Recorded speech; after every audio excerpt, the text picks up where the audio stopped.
नवाज शरीफ का अलमिया। नवाज शरीफ को मोहतरमा बेनजीर भुट्टो शहीद के अंजाम से डराया जा रहा है। नवाज शरीफ 21 अक्टूबर को वतन वापसी पर मीनार पाकिस्तान के साए तले एक अजीमुशान जलसे से खिताब करना चाहते हैं। इन्हें मशवरा दिया गया है कि वो एयरपोर्ट से जुलूस की सूरत में मीनार पाकिस्तान न जाएं। खुदा न खास्ता कोई ऐसा वाकया ना हो जाए जो मोहतरमा बेनजीर भुट्टो शहीद के साथ 2007 में रावलपिंडी में पेश आया था। 2007 में जनरल परवेज मुशर्रफ लाल मस्जिद ऑपरेशन के बाद इंतहाई गैर मकबूल हो चुके थे। उन्होंने अपने इक़्तिदार को सहारा देने के लिए मोहतरमा बेनजीर भुट्टो के साथ डायलॉग शुरू किया। मुशर्रफ चाहता था कि बेनजीर साहिबा इसकी हिमायत कर दे, जिसके एवज वो पाकिस्तान पीपल्स पार्टी को अपने साथ इक़्तिदार में शामिल करने के लिए तैयार था। लेकिन वो बेनजीर साहिबा की वतन वापसी के हक में नहीं था। मुशर्रफ और पीपल्स पार्टी के दरमियान डायलॉग का नतीजा NRO की सूरत में सामने आया। मुशर्रफ अपनी वर्दी उतारने पर भी तैयार हो गया, लेकिन बेनजीर साहिबा से कहा गया कि आप पाकिस्तान वापस ना आएं क्योंकि आपकी जान को खतरा है। बेनजीर साहिबा तमाम खतरात को नजरअंदाज करके कराची पहुंच गईं और फिर इनके जुलूस पर हमला हो गया, जिसमें वो तो बच गईं लेकिन इनके बहुत से कारकुन शहीद हो गए। एक दफा फिर इन पर दबाव डाला गया कि आप वापस चली जाएं। उन्होंने न सिर्फ मुशर्रफ के साथ डायलॉग खत्म करने का ऐलान कर दिया बल्कि इंतखाबी मुहिम भी शुरू कर दी। और फिर 27 दिसंबर 2000 की शाम लियाकत बाग रावलपिंडी के बाहर एक खुदकुश हमलावर का निशाना बन गई। जो लोग नवाज शरीफ को मोहतरमा बेनजीर भुट्टो के अंजाम से खबरदार कर रहे हैं, इनका कहना है कि खतरा सिर्फ नवाज शरीफ को नहीं बल्कि शहबाज शरीफ समेत मुस्लिम लीग नून के कुछ दीगर रहनुमाओं को भी है। हाल ही में बाजोड़ में जमीयत उलमा इस्लाम के एक वर्कर्स कन्वेंशन पर खुदकुश हमला हो चुका है।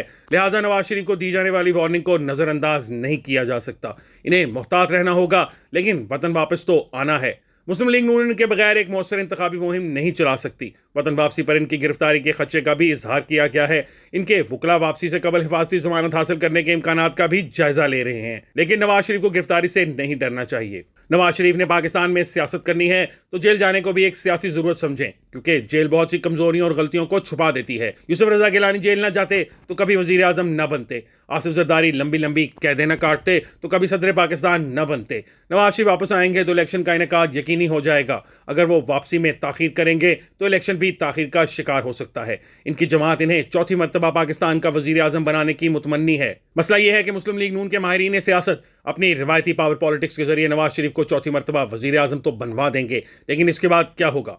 नवाज शरीफ 3 मरतबा वजीर आजम बन चुके हैं और तीनों मरतबा अपने ओहदे की मुद्दत पूरी न कर सके। पहली मरतबा इन्हें सदर गुलाम इसहाक खान ने बरतरफ कर दिया और वो दोबारा वजीर आजम बने तो उन्होंने मोहतरमा बेनजीर भुट्टो की मदद से सदर का असम्बली तोड़ने का इख्तियार खत्म कर दिया। लेकिन इस मरतबा जनरल परवेज मुशर्रफ ने आइन तोड़कर इन्हें हुकूमत से निकाल दिया।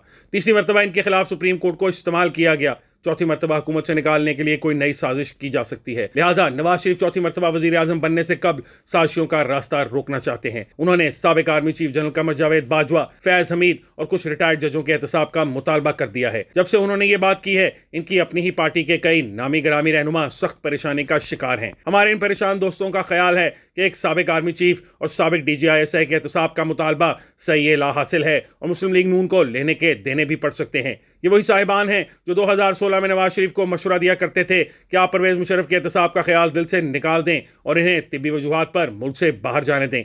जब नवाज शरीफ कहते कि हम तो सुप्रीम कोर्ट के हुक्म पर जब नवाज शरीफ कहते कि हमने तो सुप्रीम कोर्ट के हुक्म पर मुशर्रफ के खिलाफ आइन से गद्दारी का मुकदमा दर्ज किया है, तो इन्हें कहा जाता कि साबिक आर्मी चीफ पर गद्दारी के मुकदमे से फौज का मोराल डाउन होगा, आप मुशर्रफ को छोड़ दें, फिर देखें पाकिस्तान कितनी तरक्की करेगा। फिर एक दिन सुप्रीम कोर्ट में अटॉर्नी जनरल सलमान बट ने कहा कि अगर मुशर्रफ को इलाज के लिए बैरून मुल्क भेजा जाता है तो हुकूमत को कोई एतराज़ नहीं। क्यों मुशर्रफ बैरून मुल्क चले गए और नवाज शरीफ के खिलाफ साजिशें कम होने की बजाय मजीद तेज हो गईं। अब जनरल राहिल शरीफ इनसे तौसी मांगने लगे।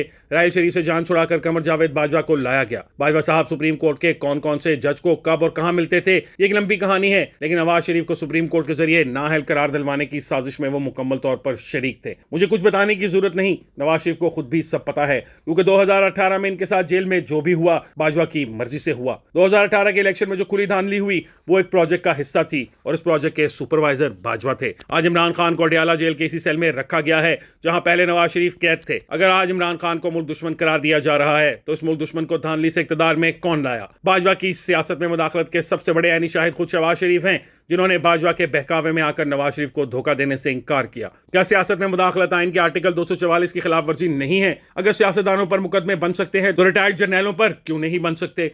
नवाज शरीफ की तरफ से रिटायर्ड जर्नैलों और जजों के एहतसाब का मुतालबा पावर पॉलिटिक्स की नज़ाकतों के खिलाफ है, लेकिन ये एक अवामी मुतालबा है। अगर जनरल परवेज मुशर्रफ को सजा सुनाने वाले जज जस्टिस वक्कार सेठ को इमरान खान की हुकूमत पागल करार न देती और फैसले पर अमल दरामद का ऐलान कर देती तो बाजवा को इमरान खान के खिलाफ साजिश की जुर्रत न होती। इन साजिशों का रास्ता न रोका गया तो नवाज शरीफ को चौथी मरतबा वजीर आजम बनाने का कोई फायदा नहीं।